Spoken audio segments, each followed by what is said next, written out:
$20 tarp versus $170 tarp.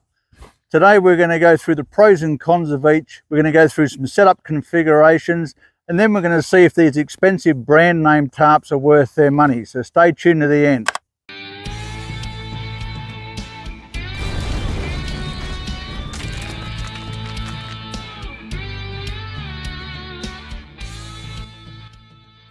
G'day, I'm John from Outdoor Academy, and I've been sleeping under tarps, or hutchies as we call them in the Australian Army, for about 40 odd years in all weather and terrain, and I think I might be able to offer you a tip or two on how to sleep under a tarp. So I picked up this tarp for 20 bucks from the local hardware store. It's 3 meters by 3.6, has 16 eyelets around the outside, comes in at about 880 grams or just under 2 pounds, and it's water resistant. You can pick this tarp up from Alton Goods online for 170 bucks. It's a 3 meter by 3 meter ripstop nylon, 100% waterproof, has a massive 23 tie out points, and it only comes in at about 590 grams or 1.3 pounds. So the advantages of the cheap tarp is that A, it's cheap and it's disposable. There's no worries if you damage it or get it dirty, you just chuck it out and get another one. And it's immediately accessible. You can find them just about anywhere. For the most part, they're going to get the job done. The pros for the Alton Goods tarp is that it comes with everything that you need. You've got a ridge line, you've got guy lines complete with tensioning devices, 6 pegs, and even a couple of smaller lines to make prusik loops. If you don't know what they are, I'll cover that later on. It's solid ripstop nylon, 100% waterproof, and it comes with a lifetime warranty. The cons for the cheap tarp is that it's only light duty. It's not 100% waterproof. You need to supply your own pegs and ropes. It's bigger and heavier, and it becomes landfill at the end of the day. The cons of the $170 tarp is that it's a decent investment. If you're only going to sleep in it once or twice a year, maybe the cheaper tarp is a better alternative. You need to look after it, you need to store it properly so it doesn't get moldy and keep it clean, and there's a little bit of anxiety around damaging it when you're out in the bush. The other thing is, it's only available online. You can't just pick one up at a store. Okay, with that sorted, let's get into 6 of my favourite configurations. So the first 2 setups I want to show you are perfect for something like the cheap tarp because it doesn't require any trees, ridge lines or tie out points. Maybe you're on a sandy beach, maybe you're in an open paddock, or maybe you're at a music festival and in no physical condition to set up a tent. I recommend this first one.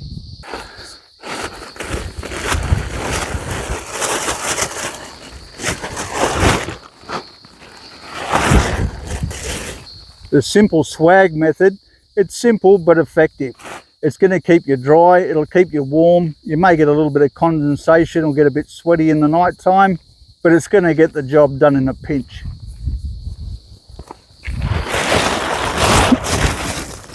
For the tarp tent, we want to peg out all 4 corners to start with. So you're going to need at least 4 pegs.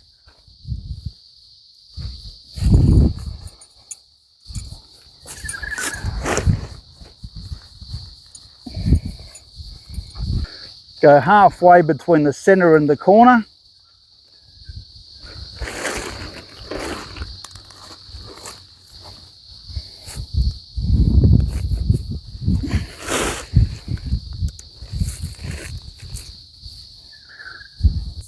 Take an adjustable walking stick or cut yourself off a stick to about the right height.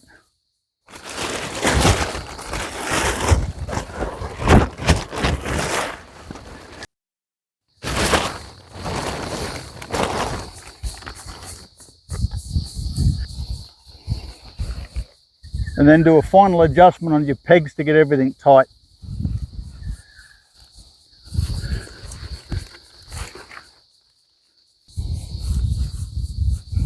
You can use a taut line hitch to tie the corners back. That's plenty of room for 2 people and all their gear. So this third setup's going to require me to do a couple of small adjustments to this cheap tarp, whereas the Alton Goods tarp has all those tie outs. You won't need to do that. So I'm going to add some tie out points to this tarp.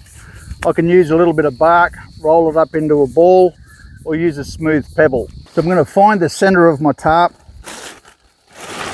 and I'll put this ball on the other side of it. I'm going to tie a quick clove hitch, put that over the top. That now adds a tie out point to the center of my tarp. To tie the clove hitch, I'm just going to take the standing part of my line and form 2 loops. Put the second loop behind the first loop, stick that over the top of the button, pull it tight, and you've got a clove hitch. Next, I'm going to lay my tarp diagonally, and on this corner I'm not going to rely on that grommet. So with this bit of rope, I'm just going to tie a quick sheet bend, just like that. To tie the sheet bend, we take our corner and we just fold it over, leaving a gap. Take our rope through and around the back, and then just tuck our rope back under itself. When you pull on that main line, that's now a secure sheet bend. I'll just do a quick timber hitch around this one. I've got other videos on that.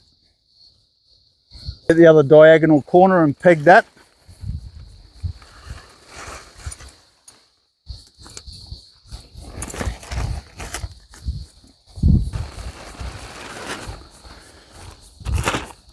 And peg out the other 2 corners.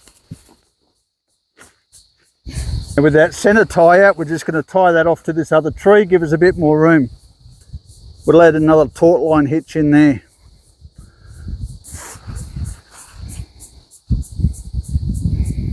Again, plenty of room for a couple of blokes and their gear.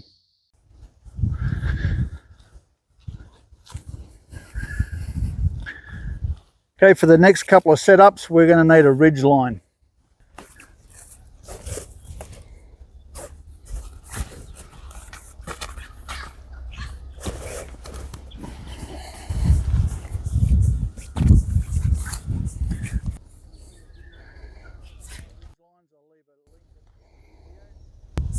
So to make these prusik loops, all I'm basically going to do is come around 2 or 3 times, and we're going to make sure that each loop comes inside that previous one, and then dress it all down.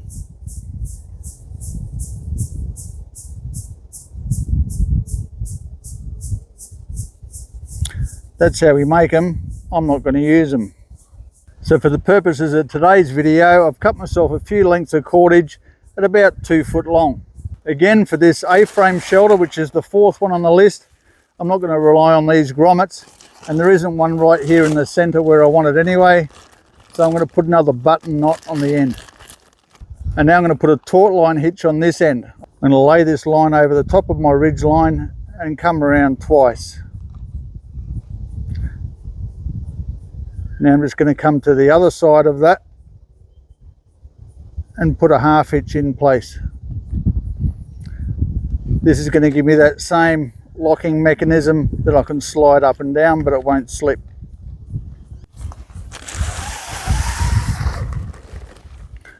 And I'll do the same on the other end.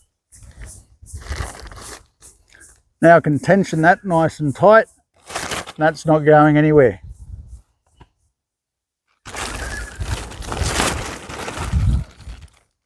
From here, we just peg down the corners.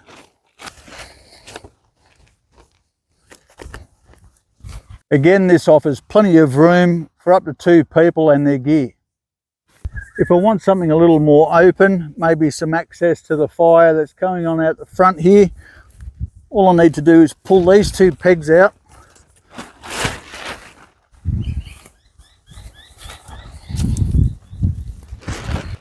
And join them with the other pegs. This has given me a simple lean-to shelter. I've got access to a fire, maybe a bit of protection from the wind or some shade in the hot sun.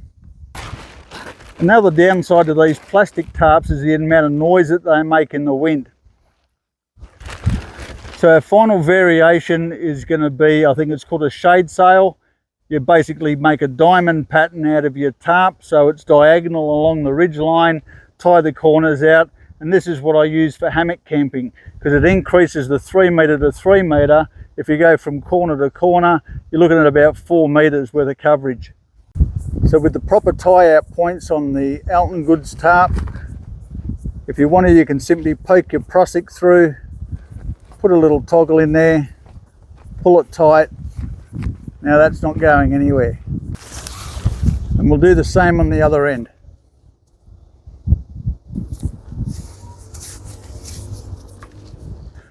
Again, with the provided guy lines, we'll run them out and just put a stake through it. So I was able to construct all my usual setups with the cheaper tarp, but for my money, it's Alton goods for the win. You buy once, you cry once. This is a ripstop nylon, 100% waterproof, UV protected shelter, comes with everything in the pack that you need.